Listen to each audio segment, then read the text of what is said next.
In the morning when I rise, give me Jesus.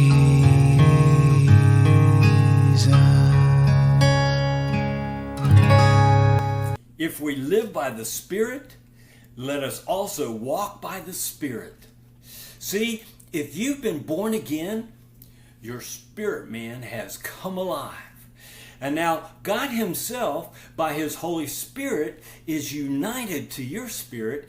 You are alive now, the real you, the you that God intended from the very beginning. Your life now is a spiritual life.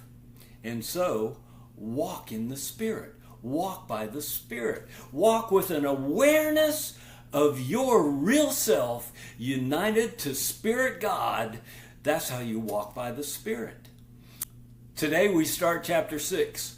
And in the first verse it goes like this. Brethren, even if anyone is caught in a trespass. Now, that caught in a trespass, it's not like you came around the corner and there they were doing something stupid and you said, aha, I caught you. No, it's not that kind of caught. What it's talking about here is the enemy has grabbed a hold of somebody and has them stuck in some kind of sinful behavior. And if you see that, it says, you who are spiritual. See, we've got to walk by the Spirit. It's critical. You who are spiritual, restore such a one in a spirit of gentleness. Here's the deal. If they're doing something sinful, there is a spiritual dynamic to that. And unless you're spiritual, you won't see that. And you'll deal with them from a place of judgment. You'll deal with them in the flesh. And we should never do that. No, you come spiritually with a spirit of gentleness and you deal with the spiritual dynamic that's going on. They're believing a lie told by the enemy. The enemy has told them something, they've fallen into it, they believe it, and the only way to help that person, the only way to restore them is to show them the truth. Oh, you point them to Jesus. Jesus is the way, the truth, and the life. The only way to restore someone caught in a trespass is to point them to Jesus. And each one looking to himself so that you too will not be tempted. If we don't come to help from a spiritual perspective, then we are vulnerable to be dragged into the same kind of trespass.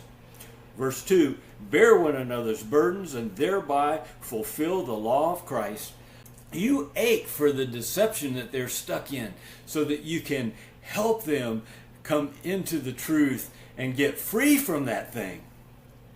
For if anyone thinks that he is someone when he is nothing, he deceives himself. If you don't think you're vulnerable to the nonsense of the enemy, then you are terribly deceived. Oh, if you think you're somebody, I would never fall into that kind of nonsense. You are deceived by the enemy, and you think you're something when you're really not anything. We're all guilty outside of Jesus and vulnerable to the schemes of the enemy against us. Verse 4, each one must examine his own work, and then he will have reason to boast in regard to himself alone and not in regard to another. You are responsible for your own nonsense that comes out of not keeping your eyes on the Lord. Look at verse 5. Each one will bear his own load. If you don't look at Jesus, the enemy will get his claws in you and you will be stuck in the natural, caught in some kind of trespass. And you'll need somebody spiritual to come along and refocus you from the nonsense to the Lord, who is the truth, so that you won't continue to walk in the lie that the enemy has you stuck in. Oh, behold, the answer to any trespass issue is a spiritual answer, and it is put your eyes on the one who is truth. Put your eyes on Jesus. God bless you as you spend your day free from the nonsense of the enemy with your eyes on Jesus, walking in life, walking in the Spirit, the real you that God intended from the very beginning. I look forward to seeing you tomorrow. I'll see you. Give me Jesus. Give me Jesus.